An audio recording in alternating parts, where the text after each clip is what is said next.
오픈마인드는 어떻게 5년 안에 300억의 자산가가 되었을까요? 출판 전 미리 보는 오픈마인드의 세 번째 책, 생각이 운명을 가른다. 순간 외마디 비명을 질렀다. 상상도 못한 금액이 찍혀 있었다. 나는 그대로 몸이 굳어버렸다. 급여 명세서가 한 장이 아니었다. 당시 학습지에서 내가 받는 연봉의 7, 8배 이상 벌고 있다는 사실에 전율이 일어났다. 너무 당황스러워 표정 관리가 되지 않았다. 자리를 비웠던 지인이 오자 나는 더 이상 지인의 얼굴을 똑바로 쳐다볼 수가 없어서 다급히 일이 있다는 핑계를 대고 사무실을 빠져나왔다. 직장 생활을 하면서 현실의 벽에 부딪혀 꿈을 잠시 미루어 놓았고 결혼하면서 가정을 책임져야 하는 막중한 사명에 꿈꾸고 있었던 것을 잊고 있었다. 오늘 바로 미루어 놓았던 꿈이 되살아난 것이다. 그래서 눈에서 눈물이 나고 머리가 아프고 가슴이 떨리고 온몸에 전율이 왔었던 것이다.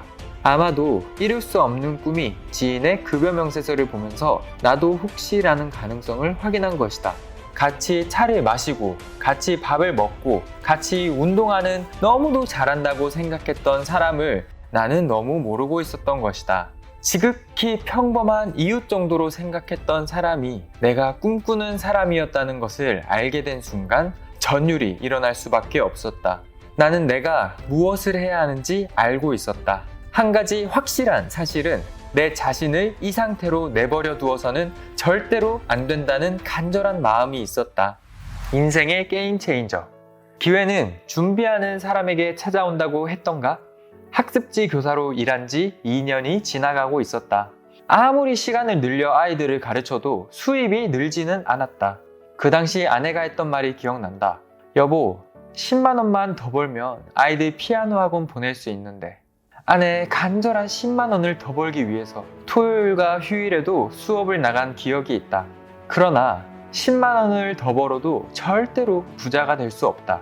게임 체인저를 하지 않는 한 절대로 빠져나갈 수 없는 굴레를 돌고 있는 것이다. 청주에서 살다가 평택으로 올라온 후 같이 다니는 교회의 한 지인을 알게 되었다. 그 지인은 보험회사에 다니고 있었다. 친하게 지내다 보니 같이 식사도 하게 되고 저녁마다 운동도 같이 하는 친한 사이가 되었다. 집을 오픈해서 차도 마시고 아이들 키우는 이야기도 나누며 우정을 키워나갔다. 그분은 한 가정의 평범한 가장이었고 교회에서는 열심히 봉사하는 성실한 사람으로 비춰진 지극히 평범한 사람으로 알고 있었다. 어느 날 교회 지인이 다니는 보험회사 사무실을 방문하게 되었다. 사무실에서 차를 마시고 이야기를 하던 중 지인이 잠깐 자리를 비운 사이 우연히 책상 위에 놓여있는 급여 명세서를 보게 되었다. 급여 명세서가 보이지 않게 엎어져 있어서 너무 궁금했다. 너무 궁금한 나머지 실례를 무릅쓰고 살짝 들춰보았다. 순간 외마디 비명을 질렀다. 상상도 못한 금액이 찍혀 있었다. 나는 그대로 몸이 굳어버렸다. 급여 명세서가 한 장이 아니었다. 몇 년 동안 일했던 명세서가 가지런히 있는 것을 일일이 들춰보는 내가 도둑고양이처럼 느껴졌지만 그것이 중요한 것이 아니었다. 당시 학습지에서 내가 받는 연봉의 7, 8배 이상 벌고 있다는 사실에 전율이 일어났다. 너무 당황스러워 표정 관리가 되지 않았다. 자리를 비웠던 지인이 오자 나는 더 이상 지인의 얼굴을 똑바로 쳐다볼 수가 없어서 다급히 일이 있다는 핑계를 대고 사무실을 빠져나왔다. 운전대를 잡고 집으로 가면서 온갖 생각에 잠겼다. 이렇게 정신적으로 충격을 받은 것은 처음이었다. 미칠 것 같았다. 왜 미칠 것 같은지 표현이 되지 않았다. 눈에서 눈물이 흘러내렸다. 눈물이 왜 나는지도 모르게 흘러내렸다. 속이 상했다. 왜 속이 상한지 누군가 해석해 주었으면 좋겠다고 생각했다. 운전하던 것을 길가에 멈추고 생각해 보았다. 내가 왜 이렇게 흥분하고 있지? 그 사람이 받은 수입하고 나와 무슨 상관이 있어서 눈에서 눈물이 나고 있을까? 하는 생각을 해봐도 당시에는 이해가 되지 않았다. 정신적으로 너무 충격을 받아서일까? 머리가 아파왔다. 약국에서 두통약을 사서 먹고 다시 천천히 내 모습을 뒤돌아보게 되었다. 사실 나는 자존감이 강하고 자신을 사랑하는 사람이었다. 자신을 사랑하기에 하고 싶은 모든 것을 하고 싶었고 배우고 싶은 모든 것을 시도했다. 직장 생활을 하면서 현실의 벽에 부딪혀 꿈을 잠시 미루어 놓았고 결혼하면서 가정을 책임져야 하는 막중한 사명에 꿈꾸고 있었던 것을 잊고 있었다. 오늘 바로 미루어 놓았던 꿈이 되살아난 것이다. 그래서 눈에서 눈물이 나고 머리가 아프고 가슴이 떨리고 온몸에 전율이 왔었던 것이다. 아마도 이룰 수 없는 꿈이 지인의 급여 명세서를 보면서 나도 혹시라는 가능성을 확인한 것이다. 집으로 돌아와서 다시 한번 오늘 있었던 상황을 되짚어 보았다. 그런데 너무 이상했다. 평소 내가 본 교회 지인은 그렇게 열심히 일하는 사람이 아니었기에 이해하기 어려웠다. 나는 돈을 많이 벌기 위해 밤 늦게까지 수업을 해야 했는데 교회 지인은 오후 4시만 되면 퇴근해서 양복을 벗고 체육복이나 반바지 차림으로 돌아다니면서 아이들과 놀아주고 마트에 가서 쇼핑하는 것을 자주 목격했다. 당시 나는 이렇게 생각했다. 젊은 사람이 저렇게 성실하게 일하지 않고 일찍 퇴근해서 놀면 어떻게 가정을 이끌어 나갈까? 하는 비판적인 생각을 하고 있었는데 오늘 그 생각이 완전히 뒤집어진 것이다. 내가 충격을 받은 것도 평상시 불성실한 교회 지인을 생각하고 있었던 나의 고정관념 때문이라는 생각이 들었다. 지금도 억대 연봉은 적은 금액이 아니다. 그런데 25년 전 교회 지인은 억대 연봉을 받고 있었던 것이다. 혹여 TV 방송에 나오는 사람이나 언론에서 나오는 유명한 사람이 이런 연봉을 받고 있다면 이런 충격은 받지 않았을 것이다. 방송에 나오는 사람과 나는 아무런 상관이 없는 사람이기 때문이다. 그러나 같이 차를 마시고 같이 밥을 먹고 같이 운동하는 너무도 잘한다고 생각했던 사람을 나는 너무 모르고 있었던 것이다. 지극히 평범한 이웃 정도로 생각했던 사람이 내가 꿈꾸는 사람이었다는 것을 알게 된 순간 전율이 일어날 수밖에 없었다. 집으로 돌아온 뒤 나는 아무것도 할 수 없었다. 생각하면 생각할수록 눈물만 흘러내렸다. 초라한 내 자신을 확인한 비관의 눈물인지 아니면 그동안 잊고 있었던 꿈을 향한 도전의 눈물인지 알 수 없는 눈물만 하염없이 흘러내렸다. 집으로 돌아온 뒤 방문을 잠그고 깊은 생각에 빠졌다. 궁금해하는 아내에게 잠시 하루만 시간을 달라고 부탁했다. 깊은 통찰의 시간을 방해받고 싶지 않아서 먹는 것도 잠을 자는 것도 포기해야 했다. 밤을 꼬박 새면서 생각을 하나씩 정리해 나갔다.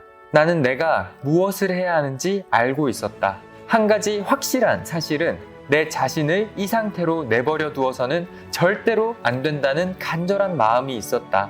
그 다음날 교회 지인께 연락해서 다짜고짜 만나자고 했다. 어제 있었던 일에 대해 말씀을 드린 후 나도 당신이 하는 일을 배우고 싶다고 정중하면서도 단호하게 말씀드렸다. 그리고 나는 반드시 성공할 이유가 있고 반드시 성공할 것이라는 의지를 불태웠다. 나의 이런 진심이 통했는지 교회 지인은 진심으로 도와주겠다고 하면서 함께 보자고 승낙해 주었다. 나는 하늘로 날아가는 것 같았다. 이미 억대 연봉자로 성공한 것처럼 기분이 들떠 있었다. 다니던 학습지 회사는 깊게 생각할 것도 없이 곧바로 정리했다. 이런 가슴 뛰는 일을 보고서도 학습지 회사에 미련을 가진다면 나는 나 자신에게 엄청나게 실망했을 것이다. 다행히 단 1초의 고민도 필요 없었다. 보험회사의 성공은 이미 정해져 있었고 어떠한 어려움이 있더라도 무조건 이겨내겠다는 신념으로 충만했다. 가보지 않은 두려운 미지의 세계로 학습지 회사를 그만두고 보험회사 대리점 시험에 합격 후 교회 지인을 따라다니며 일을 배우기 시작했다. 처음 접하는 일이라 힘들겠다는 예상을 했지만 이런 힘든 것들이 나의 꿈을 꺾지 못했고 교회 지인의 도움으로 차근차근 하나씩 배워나갔다. 이론이 아닌 실전에서 하는 것들은 현장에서 직접 목격하며 계약이 되는 것을 눈으로 확인하며 배웠다. 교회 지인은 프로 중에 프로였다. 20분 동안 대본도 없이 브리핑을 하는데 사람의 심금을 울리는 화법으로 고객들을 압도했다.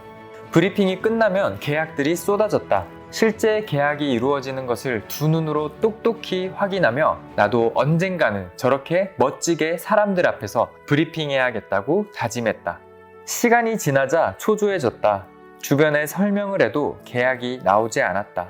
조급한 마음에 불안한 마음이 겹치자 우울해졌다. 그렇게 열정적인 마음이 싸늘하게 식어버렸다.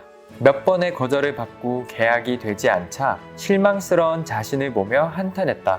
내가 이 정도밖에 안 되는 사람이었나? 하는 생각에 자존심이 많이 상했다.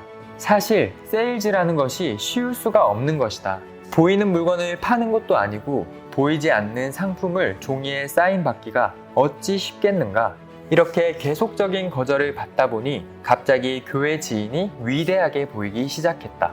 교회에서 보면 그렇게 평범해 보였던 사람이 양복을 입고 일하는 모습을 보면 너무나 자랑스러워 보였다.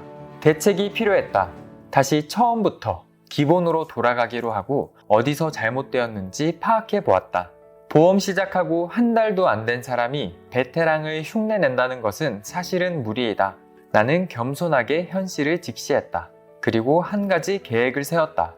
녹음기를 사서 교회 지인의 모든 화법과 브리핑을 통째로 외워버리자는 전략을 세웠다. 그래서 실제로 녹음기를 사서 브리핑을 할 때 녹음하고 고객과 상담할 때 전체를 녹음했다. 그리고 집에 와서 녹음한 내용을 한글로 타이핑을 쳐서 20분간의 중요한 녹음을 철자 하나 안 틀리고 통으로 외워버렸다. 그리고 그것이 자연스럽게 브리핑이 될 때까지 몇 날 며칠을 연습하고 또 연습했다. 아내를 세워두고 연습하기도 했고 거실에 3살 된 딸을 세워놓고 연습하기도 했다. 그렇게 연습을 해도 브리핑이 너무나 어려웠다. 40명 정도 되는 고객들 앞에서 보험에 대한 브리핑을 하다 보면 등에서 식은땀이 줄줄 흘러내렸다. 내가 무슨 말을 하는지도 모르게 앵무새처럼 외운 내용으로 아무런 감흥도 없이 브리핑을 했다. 그래도 포기하지 않았다. 더 많이 연습했다. 거의 2달간 브리핑 내용을 집중해서 연습해도 사람들 앞에 서면 떨리는 것은 사라지지 않았다. 그래도 계속 일에 대한 스케줄을 잡고 브리핑을 하고 상담을 이어나갔다. 그렇게 3개월 동안 하고 나니 떨림이 없어지고 상담이 자연스러워지고 말에 여유가 묻어나면서 계약이 나오기 시작했다. 어두운 터널을 지나고 광명한 새 빛이 보이는 순간이었다. 계약이 나오는 경험을 하니 식었던 열정이 살아났다. 고객들도 이러한 나의 간절한 마음을 알아주는 것 같았다. 나는 더 많이 활동량을 늘렸다. 거절도 많이 받았지만 활동량을 늘려보니 성공하는 계약도 많아졌다. 이렇게 활동의 범위를 넓히면서 깨달은 것은 실패만큼 좋은 경험이 없고 경험만큼 좋은 스승이 없다는 것이었다. 실패가 되지 않고 실패가 경험이 되면 높은 확률의 계약으로 이어진다는 사실이다. 그래서 실패가 소중한 경험이고 이 경험치가 데이터로 쌓여 나만의 화법으로 만들어지는 것이다. 시작한 지 3개월 만에 보험에 미쳐버렸다. 보험을 시작한 지 3개월이 지나자 나는 완전히 적응했다. 3개월째부터 제대로 된 계약이 나오기 시작했다. 계약이 나오는 것이 너무 신기했다. 활동량을 더욱 늘렸다. 한 달에 30건이 넘는 계약을 하고 수원 지점에 가면 많은 사람들이 축하해주고 부러워하기도 했다. 당시 억대 연봉을 받던 고수들도 나에게 찾아와 축하해 주었다. 이런 격려로 나는 쉴 수가 없었다. 브리핑만 하면 계약들이 쏟아져 나왔다. 이 일을 가르쳐 주신 교회 지인도 축하해 주었다. 교회 지인은 일정한 계약을 하면 더 이상 계약하려고 노력하는 사람이 아니었다. 그러나 신입사원인 내가 밤 늦게까지 일을 하는 것을 보고 동기부여를 받아 교회 지인도 밤 늦게까지 활동을 같이 했다. 나는 보험에 미쳐 있었다. 미쳐도 보통 미친 게 아니었다. 새벽에 일찍 일어나면 태양이 빨리 솟아올랐으면 좋겠다는 생각을 했다. 왜냐하면 빨리 태양이 솟아올라야 일을 나갈 수 있다고 생각했기 때문이다. 계약을 많이 한 날이면 그 다음 날이 기대가 되어 잠을 이룰 수 없었다. 그만큼 하루하루가 기대되었고 그 하루는 나를 위해 존재하는 날이 되었다. 이렇게 열심히 하다 보니 6개월 만에 매월 50건이 넘는 계약을 할 수 있었고 실적은 보험을 가르쳐 주신 지인과 어깨를 나란히 할 수 있는 실력으로 성장하게 되었다. 성공에 대한 꿈이 나를 더욱 열정적으로 만들었고 그 열정은 실력이 동반되다 보니 1년 동안 식지 않았다. 그 그해 나는 동부생명에서 시행하는 연도대상에서 은상을 수상할 수 있었고 억대 연봉에 도달할 수 있었으며 이것이 나의 29살에 일어난 기적과도 같은 이야기이다. 지금도 대학생이 된 우리 아이들이 과거 25년 전에 받았던 수수료 명세서를 보고 깜짝 놀란다. 보험을 시작한 지 1년 만에 나는 젊은 나이에 34평 아파트를 살 수 있었다. 그 꿈을 이루기까지 수많은 거절과 실패를 맛보았다. 그러나 실패하고 또 실패해도 오뚜기처럼 일어날 수 있었던 것은 나는 반드시 성공한다는 꿈에 대한 확신이 있었기에 벼랑 끝에 나를 세우고 끊임없이 도전한 것이다. 간절하면 반드시 이루어진다. 그 간절함을 이루기 위해 항상 칼을 갈아두어야 한다. 기회가 언제 올지 모르기에 서슬퍼런 칼로 만들어 단 한 번의 기회에도 두 쪽을 갈라내야 하는 것이다. 이것이 꿈을 이루기 위한 준비하는 자의 자세인 것이다.